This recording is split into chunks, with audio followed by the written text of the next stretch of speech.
Hi guys, இன்னைக்கு நம்ம Hosur team வந்திருக்க பிளேஸ் எங்கன்னு பார்த்தீங்கன்னா ஒசூரில் அகர்வால் ஹாஸ்பிட்டலேருந்து கொஞ்சம் முன்னாடி போகும்போது ரைட் சைடில் விநாயகா பெயிண்ட்ஸ் அப்படின்னு சொல்லிட்டு ஒரு கடை இருக்கும். ஸோ இந்த கடையில் ஏஷியன்லேருந்து புதுசாக ஒரு ப்ராடக்ட் லான்ச் பண்ண போகிறாங்க. இந்த ப்ராடக்ட் லான்ச்சுக்கு அனிதா சம்பத் மேமை இன்வைட் பண்ணியிருந்தாங்க.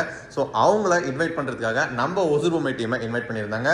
ஸோ அந்த இடத்துல போனதுக்கப்புறம் பார்த்தீங்கன்னா அனிதா சம்பத் மேமை பார்த்த உடனே மொத்த டீமை ஹாப்பி ஆகிட்டாங்க.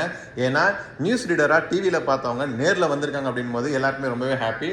அண்ட் அது மட்டும் இல்லாமல் பிக் பாஸ் சீசன் 4ல ரொம்பவே ஒரு ஸ்ட்ராங்கான கண்டஸ்டண்டா இருந்திருக்காங்க. இவங்க கிட்டத்தட்ட 85 டேஸ் அந்த வீட்டுக்குள்ள இருந்திருக்காங்க.